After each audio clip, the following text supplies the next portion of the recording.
This is Rick. He didn't want to be filmed today, but you pressed play again, and I've thrown him into the distant past, to a time when dinosaurs still roamed the planet.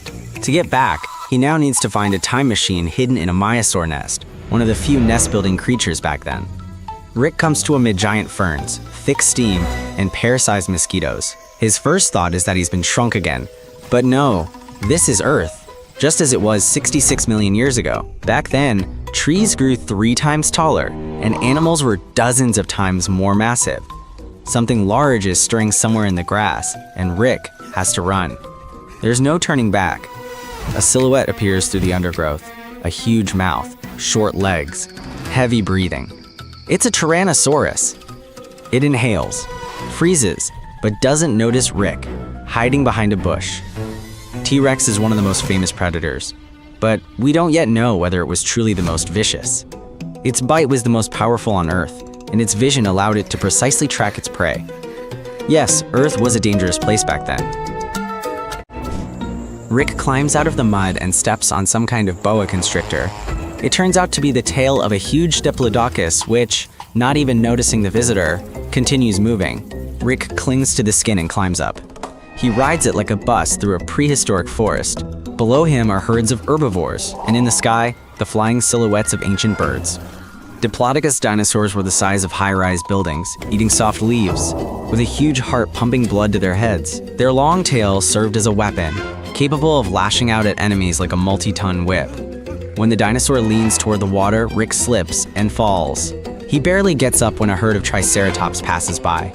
Enormous horned dinosaurs with bony frills move leisurely, breathing heavily. These are not imaginary monsters, but real animals that lived here, on our planet. Scientists believe they use their horns not only for defense, but also for communication, and the frills may have been brightly colored. One of them snorts, and Rick hides in the bushes again until the herd leaves. 2 velociraptors emerge from the trees, feathered, fast, and agile. They're like killer ostriches. Their movements are coordinated, their claws curved, and their gaze intense. One of them grabs Rick's backpack, but he breaks free. Rick takes off running, rolls down, and hides under a snag. Velociraptors weren't giants, but they hunted cooperatively and were dangerous. At night, Rick lights a fire, hoping to rest, but small bipedal creatures sneak up to the fire. These are Compsognathus, nimble, toothy, and extremely persistent. They steal food, one crawling into a shoe, the other pulling at a sock. Scientists have found them with scraps of food in their stomachs. They're real small fry that lived in the Cretaceous world. Compsognathus were omnivorous and quite intelligent. Rick waves his arms and stays awake until morning because of them. With the first rays of dawn, he hears a noise. Pterosaurs are soaring in the sky, diving and catching fish from the river. Although they are often confused with dinosaurs, they are actually a distinct group of flying reptiles. Their wings are membranes on an elongated finger. The largest ones are as big as airplanes. One of them flies too close, and Rick is knocked down by a blast of air. He rolls into the bushes, while silhouettes continue to circle above him. Rick crawls out to a swampy lowland and decides to take a shortcut.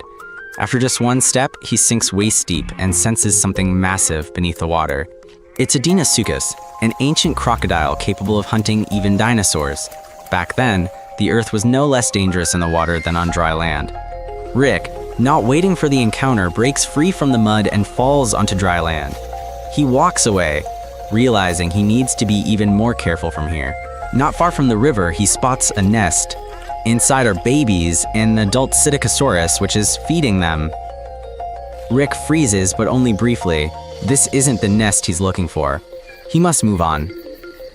Finally, he finds the right nest, a large clutch of eggs with a blinking device in the center. It's the nest of a Maiasaur, a dinosaur whose name literally means mother lizard. He built nests, covered them with leaves, and even fed the babies, a rarity back then. Rick sneaks up, but hears footsteps. The Maiasaur returns and freezes in front of him. Rick grabs the device and runs away. Rick barely makes it to the open when he notices a bright spot in the sky, rapidly growing. It's a meteorite. Back then, Earth didn't yet know that its greatest catastrophe was about to strike. It was this asteroid that slammed into the planet 66 million years ago, causing fires, darkness, and global extinction. 3/4 of all species and almost all the dinosaurs disappeared. Everything around freezes. Only a minute remains. The meteor's shadow falls across the forest. The air thickens.